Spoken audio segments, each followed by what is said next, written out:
Hello everybody, video here for you today. These are the retro no cap recaps of the Curse of Oak Island season 6, episodes 2 and 3, originally aired in November 2018. If you missed my recaps of previous and future episodes, there's a link to my Oak Island playlist in the upper right. Let's get into it. Previously on the Curse of Oak Island, people have been looking for an incredible treasure for 229 years. Rick and Gary take the Lot 21 brooch they found on the last episode to Dan Blankenship's house to show him and Marty. It's the second piece with a gem they found in less than a year. The brooch on the right was found on Lot 8 and has a rhodolite garnet and could be as old as the 1500s. Rick points out that the newer find is much more intricate in design and is much better preserved. Narrator Robert Clotworthy reminds us that pirates have been well documented as being in the waters around Oak Island. Laird later says that jewelry isn't often found in archaeological digs in Nova Scotia, and also that it has gold leaf on it. In the Money Pit area, Eagle Canada continues the 1300 charge seismic scanning at the rate of 100 per hour. It will be interesting to see the results and if it shows what is now being found in Season 11. Representatives of Irving Equipment arrive in preparation of building a road to Smith's Cove and a platform for the 300-ton crane that will be used in building the coffer dam there. The team is hoping to locate the flood tunnels, the U-shaped structure previously partially uncovered by Dan Blankenship, and unearth anything else of interest. Rick, Marty, and Dave travel 3,000 miles northwest of Oak Island to Calgary, Alberta, to have a gemologist examine the brooches.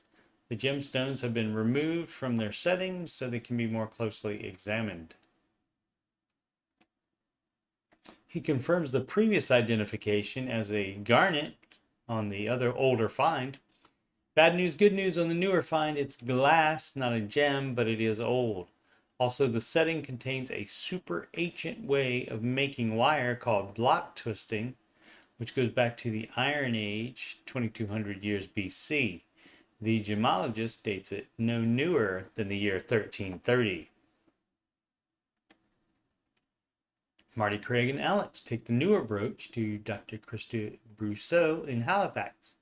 The dark areas are pure copper, but the light area where the gemstone sits is gold, making it the first gold find by the Lagina Group on the island. Eagle Canada has finished the seismic scanning. The team will still have to wait for the map to be constructed from the data. The road to the swamp was completed and 2,200 tons of earth was moved to create the platform shown here. In episode 3, the show returns to Calgary as Marty, Craig, and Dave travel there to get the seismic survey results, which will also include data from this megabin area. In the 1970s, Dan Blankenship and his company, the Triton Alliance, drilled 40 exploratory boreholes there in hopes of finding a tunnel to the Money Pit. The data shows a 175-foot chamber at 50 feet down that is 7 to 12 feet high. The area is labeled latrine because that's what Dan believed it was, a bathroom area for workers. This is the data from the Money Pit area. There is an anomaly between the C1 and H8 boreholes that are labeled in the middle of the graphic. This is the layered version of the data. Geophysicist Jeremy Church is touching the spot that H8 is approximately in.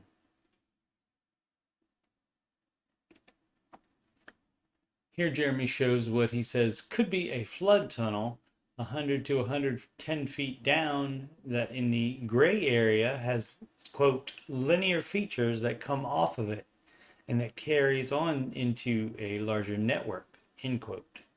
Rick says that certainly it begs further exploration. Jeremy will attempt to refine the data even more so. Back on Oak Island, Lot 26 specifically, which was bought by Captain James Anderson 7 years before the money pit was discovered. Gary, Jack, and local geophysicist Jeff West go metal detecting. Gary has a shallow detector, and Jeff has the rolling unit equipped with GPS that can detect 20 feet underground. Jeff detects this iron spike near the surface that Jack quickly unearths. Gary says that 1700s or older, the kind that would be used on a dock or boat slip, and would be the exact thing he would expect to find if so. Jeff again finds this shallow item, this hook. In the war room, Marty says he wants to go here first, pointing to the middle anomaly on the printed out seismic survey, and Rick agrees. The wood on the rocks marks the spot for that target on Geotech's grid is halfway between D and E and on the number 6 line. It's called DE6. The drill drops fast through a void at 93 feet. Craig mentions that the surface elevations in the money pit are lower now, so they should expect things early. The core sample is this wood, which Craig says could be a ceiling. There's even more wood throughout the next core, but the next one is just clay, so the team thinks it is a collapsed tunnel.